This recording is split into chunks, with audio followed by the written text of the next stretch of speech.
తెలంగాణలో రేవంత్ రెడ్డి పరిపాలన చూస్తుంటారు కదా, మీకు ఎట్లా అనిపిస్తుంది? లేడీస్ అంతా నారాజురు. ఎందుకట్లా? 2500 వేస్తలేడు కదా. ఇక ఇప్పుడే బస్సు చూస్తుంటేనే ఆడవాళ్ళకే ఇస్తారు, వాళ్ళకి బస్సు ఇస్తలేదో అంటారు. మళ్ళీ 2500 ఇస్తే అట్లనే అంటారు కదా. మళ్ళీ ఇక నడుస్తుంది అట్లా. ఇప్పుడు మున్సిపల్ ఎలక్షన్స్ వస్తున్నాయి కదా, పరిస్థితి ఎట్లుంటుంది అంటారు? మళ్ళీ అధికారంలో ఉన్న పార్టీ వస్తుందా, లేకపోతే బీజేపీ బీఆర్ఎస్ ఏమైనా వచ్చే అవకాశం ఉందంటారా? బీజేపీకి అవకాశం ఉందేమో అనిపిస్తుంది. ఓకే, కానీ బీజేపీలో కరెక్ట్ నాయకుడే లేడు అని అంటున్నారు. మరి మీరేమంటారు? పబ్లిక్ అయితే డిపెండ్ అక్కడనే బీజేపీకి అవుతారు. ఎందుకంటే టీఆర్ఎస్ చూశారు, కాంగ్రెస్ చూసింది. టీఆర్ఎస్లో వాళ్ళ లొల్లి వాళ్ళకే సరిపోతలేదు. తల్లి తండ్రి ఇలా అంతా వాళ్ళకే సరిపోతుంది.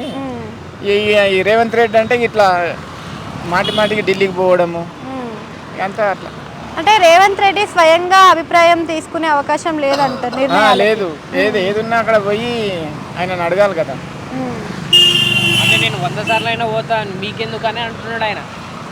అది ఇప్పుడు మన రాష్ట్రంలో మనది ఉంటే బాగుంటుంది.